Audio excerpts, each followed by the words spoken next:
Hi friends, आपके YouTube channel आरटीसीसी math में स्वागत है। फ्रेंड्स, आपके लिए जो अगला वीडियो है आपके सामने है। बिना समय गवाए जो है आपको मैं यही कहूँगा कि इस वीडियो को अंत तक देखिएगा। और चलिए देखते हैं। दो संख्याओं का गुणनफल 9375 है तथा बड़ी संख्या को छोटी संख्या से भाग देने पर भागफल 15 बच जाता है, यानी कि भागफल 15 आता है। संख्याओं का योग पूछ रहा है। तो दो संख्या कौन कौन सा, मान लीजिए कि संख्या ए है और एक संख्या बी है। ये बड़ी संख्या मान लीजिए इसको, इसको मान लेते हैं छोटी संख्या। ठीक है। इनका गुणनफल जो है कितना है, 9375 है। जितना कहा उतना मैंने कर दिया। नेक्स्ट, बड़ी संख्या को छोटी संख्या से भाग दिया जाता है, यानी बड़ी संख्या को छोटी से भाग, यानी इससे इसमें भाग देना है। यानी बड़ी संख्या ये है और छोटी संख्या बी है, इससे भाग देने पर क्या प्राप्त होता है, भाग देने पर भागफल 15 प्राप्त होता है। क्या प्राप्त होता है, भागफल 15 प्राप्त होता है। उस संख्या का योग आपसे पूछ रहा है। यहाँ क्या करेंगे, सॉल्यूशन करेंगे। तिरछा तिरछे गुना करिएगा तो ए बराबर जो सॉल्यूशन आएगा ये गुना हो जाएगा तब 15 बी आ जाएगा। यानी ए का वैल्यू कितना आया, 15 बी के रूप में आया। ठीक है, जो एक्चुअल 15 बी नहीं है। ठीक है, और इसका कुछ वैल्यू होगा, क्योंकि 15 बी से आपको ये पता नहीं चलेगा कि आखिर वैल्यू कितना है। ऐसे यहाँ से भी पता चल जाएगा, फिर भी आप थोड़ा इस बात को डिटेल से समझ ले ताकि आगे आपको काम करें। चलिए, ए इंटू बी पर अब ये वैल्यू को ए इंटू बी पे रखेंगे। ए इंटू बी, ए का वैल्यू कितना है, 15 बी। बी का वैल्यू कुछ भी नहीं था, बी है। अब ए इंटू बी बराबर दिया है 9375। ठीक है, तो अब इसे आगे लिखेंगे। 15 बी स्क्वायर बराबर 9375 इज इक्वल टू, ध्यान दीजिएगा 15 से इसको काटिए तो 625 बार में आपका कट जाएगा। 15 छक्का 90, 15 दूनी 30 और 15 पचे 75। ठीक है, चलिए आगे देखते हैं। बी स्क्वायर बराबर 625। बी बराबर क्या होगा, तो बी बराबर हो जाएगा 625 में रूट चढ़ जाएगा तो आ जाएगा इसका 25। वर्गमूल 25 का स्क्वायर 625 होता है। बी का वैल्यू आया 25। बी का वैल्यू कितना आया, 25। तो बी का वैल्यू हमारे पास 25 है, तो हमें ए का वैल्यू ज्ञात करना है। तो देखिए ए का वैल्यू कैसे, ए बराबर कितना दिया है, 15 बी। 15 इंटू बी, बी बराबर कितना दिया है, 25। तो 25 गुना कीजिएगा तो आ जाएगा 375। समझ में आ गया होगा। ए प्लस बी के बारे में आपसे पूछ रहा था। ए कितना है, 375 है। बी कितना है, 25 है। बी यही वाला वैल्यू था, ये वाला बी। इसको जोड़िएगा तो आ जाएगा 400। ये आपका राइट आंसर है। उम्मीद है आपको समझ में आ गया होगा। नेक्स्ट, दो क्रमागत विषम पूर्णांक वाले वर्गों को बीच का अंतर हमेशा, यह हमेशा होगा, हमेशा किससे विभाजित होगा। ऑप्शन आपके सामने है। चलिए विषम क्रमागत संख्या लेंगे। विषम संख्या उसको कहते हैं जिसमें 2 से भाग सिर्फ लगता हो। 1, 3, 5, 7, 9, 11 इन्फिनेटिव तक। ठीक है, क्रमागत का मतलब लगातार होता है। क्रमागत का मतलब लगातार। मान लीजिए कि संख्या ये ले लिया और एक ये 3 या 5। 5 का स्क्वायर 25 माइनस 3 का स्क्वायर 0, घटाइएगा तो 16। इनमें से कौन कौन जो है 16 को विभाजित करेगा, 8 करेगा। तो इसका आंसर हो जाएगा 8। ठीक है, लेकिन आप समझ रहे होंगे एक ही बार में आंसर कैसे, आगे कुछ भी हो सकता है। हाँ, कोई दिक्कत नहीं है। अब हम 7 को लेते हैं। 7 सत्ते 49 और 25, क्योंकि क्रमागत लेना है, 5 7 लगातार लेते हैं। इसको घटाइएगा तो आ जाएगा 24। अब 3 से भी कटेगा, 6 से भी कटेगा, 8 से भी कटेगा। तो हम वैसी संख्या का आंसर हम लेते हैं जो विषम संख्या के क्रमागत संख्या का वर्गों का योग, वर्गों का अंतर हमेशा काटता हो। तो हमेशा 8 ही सिर्फ काटेगा, क्योंकि आप देख लिए कि 8 जो है इसे भी 16 को भी काट रहा है, 24 को काट रहा है, लेकिन 3 24 को सिर्फ काट रहा है, 16 को काट नहीं रहा है। 6 24 को काट रहा है, 16 को काट नहीं रहा है। यानी कहने का मतलब है कि ये जो है दोनों को काट रहा है, लेकिन ये दोनों जो है सिर्फ एक यानी सिर्फ 24 को काट रहा है। इसलिए मेरा कहने इसलिए हम कहेंगे आंसर के रूप में, इसलिए मानते हैं कि उसका 8 आंसर है, क्योंकि हमेशा विभाजित करने की बात पूछा गया है हमसे। तो हमेशा जो है 16 ही विभाजित करेगा लगातार जो भी संख्या आएंगे जिसका अंतर होगा।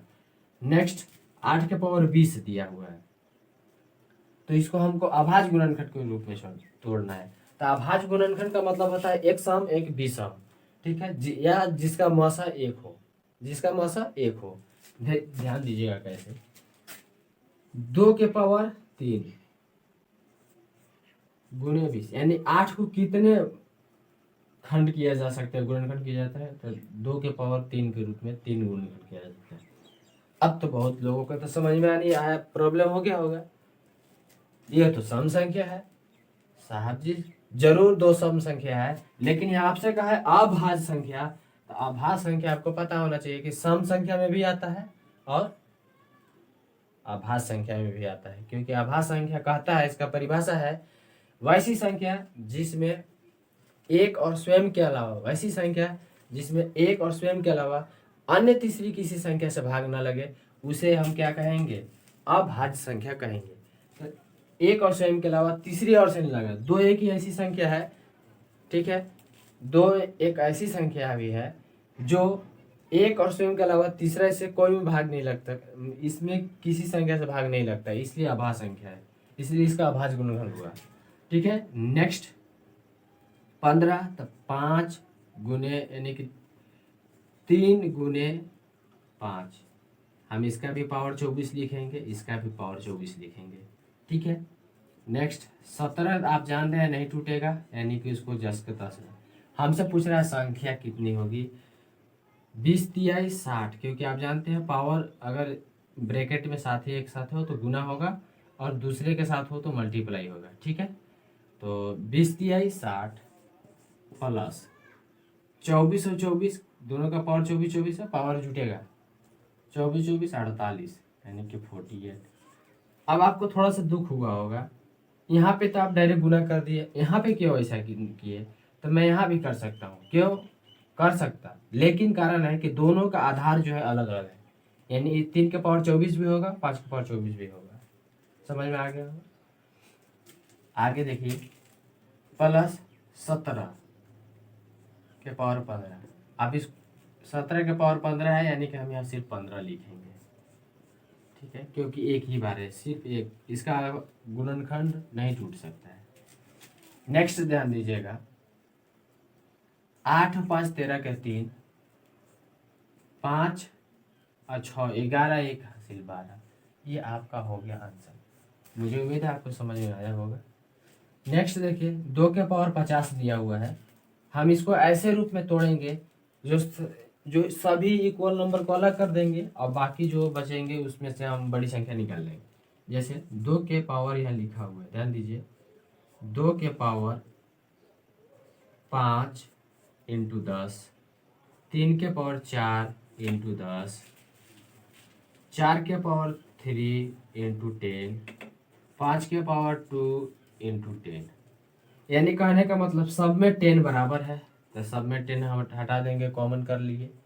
अब बाकी बचा सो हम लिखेंगे 2 के पावर 5, 3 के पावर 4, 4 के पावर 3, 5 के पावर 2। इसमें सबसे बड़ी संख्या कौन है, देखिए 2 को 5 बार गुना कीजिएगा, 2 दूना 4 दूनी 8 दूनी 16 दूना 32, यानी 32 आएगा। इसका गुना कीजिए, 3 तिहाई 9 तिहाई 27 तिहाई 81, 3 को 4 बार गुना करा, 3 तिहाई 9 तिहाई 27 तिहाई 81, इसको आया तो आंसर कितना 81 आ रहा है। इसका गुना कीजिएगा, 4 चौका 16 चौका 64, यानी 64 आ रहा है। इसका गुना कीजिएगा, 50 25 हुआ। अब इसमें सबसे बड़ी कौन है, तो 3 के पावर 4 है, तो यहाँ हम लिखेंगे 3 के power 4 is the right answer. हमें उम्मीद है आपको बहुत ही अच्छी तरह से समझ में आ गया होगा। नेक्स्ट देखिएगा। हाँ चलिए ध्यान दीजिएगा। 3 संख्याओं का योगफल 40 है। संख्या एक ए मान लेते हैं, एक बी और एक सी, ठीक है। पहली संख्या दूसरी संख्या से दुगनी है। पहली संख्या जो है, पहली ये संख्या दूसरी के दुगनी है, यानी कि दूसरी x है तो ये 2x होगा। नेक्स्ट दुगनी है तथा, देखिए तथा कह दिया, यानी अभी अब कुछ होने वाला है। तथा तीसरी के 4 गुनी है, यानी तीसरी संख्या ये है, इसका ये 4 गुनी है। यानी जब भी बात कहा गया a के लिए कहा गया, इस वाली संख्या के लिए इसकी 4 गुनी है, तब अभी भी कंफर्म नहीं है कि इसका एक नहीं होगा। यानी इसका x तो इसका हम मान लेते हैं अब 4x, ठीक है, 4 गुनी हो गया। इसका दुगनी था, यानी कि दूसरी संख्या के पहली संख्या दुगनी था, यानी 2x होगा, तो 2x का यानी 4x हो गया, इसे दुगनी संख्या हो गया। और इस सभी संख्याओं का जो योग दिया हुआ था, कितना दिया था, 140 दिया हुआ था। तो 4 और 2 6 एक साथ, यानी कि 7x इज इक्वल टू 140। तो 7 से भाग लगा गया, तो x का वैल्यू यानी x के बराबर आया 20। हमसे पूछ रही है सबसे बड़ी संख्या, यानी कि ये वाला सबसे 4x ज़्यादा है, 2x, तो सबसे ज़्यादा 4x। तो 4 इंटू एक्स का वैल्यू कितना है, 20। तो यहाँ इसके सामने रख देंगे 20, इसको गुना कीजिएगा तो आएगा 80। हमारा आंसर आ चुका। तो हमें उम्मीद है आपको बहुत अच्छी तरह से समझ में आया होगा। नेक्स्ट, अगर इस तरह का सवाल दिया हो, आपसे पूछे कि यह किससे विभाजित होगा, तो मैं आपको सबसे इसका आसान तरीका बता देता हूँ। इसमें जो सबसे छोटी संख्या रहेगा उसको हम कॉमन कर लेंगे और बाकी को हम उसी के साथ लिखेंगे। जैसे देखिएंगे 3 के पावर 25 कॉमन कर लिए। अब यहाँ पे कुछ नहीं बचा, तो 1 बचा, प्लस 3 के पावर 26 है, तो 25 इसमें से निकल गया, तो बचा कितना, 3 के पावर 1, प्लस 3 के पावर 27 है, तो यहाँ पे 25 निकल गया, तो 2 बचा पावर के रूप में, प्लस 3 के पावर 28 है, 25 निकल गया, बचा 3। अब इसको आप कैलकुलेशन करेंगे तो 3 के पावर 25 यहाँ दिया हुआ है। तो आप जानते हैं कि मिनिमम सबसे न्यूनतम संख्या ज्ञात करने के लिए 4 से हम भाग देते हैं, यानी इसका 4 से हम जब इसलिए भाग देते हैं ताकि संख्या जो है बराबर के रूप में कटे। 4 से भाग दीजिएगा तो 3 के पावर 1 आ जाएगा, ठीक है, इंटू यानी कि गुना के रूप में रहेगा। आप इसको जोड़िएगा, 1 प्लस 3 प्लस 3 तिहाई 9 प्लस 27। आप इसको जोड़िएगा तो 3 इंटू 27 और 9 16 3 39 है 1 40, ठीक है। अब पूछा जा रहा है क्वेश्चन में कि यह विभाजित किस से होगा, तो मेरे पास ऑप्शन दिया है 11 16 25 30। इसमें किससे विभाजित होगा, तो आपको लग रहा होगा कि 25 है जो शायद जिसको विभाजित कर सकता है, तो 40 या 20 से 25 के पढ़ा में नहीं आता है। तो ये जब भी विभाजित होगा, क्योंकि का अंक 0 है तो वो 0 से ही विभाजित होगा, तो यह संख्या 30 से विभाजित हो जाएगा, यानी कि इसका 4 आंसर आता है। समझ में आएगा, यानी विभाजित होगा 4 बार में, इसका आंसर हुआ आपका 30। हमें उम्मीद है आपको बहुत अच्छी तरह से समझ में आया होगा, ठीक है। तो देखिए आगे इसी तरह बना रहिएगा और चैनल को सब्सक्राइब कर दिए, लाइक शेयर कमेंट समझ ही रहे हैं, कंटिन्यू बनल रही है। रीजनिंग मिलने वाला है फिर से।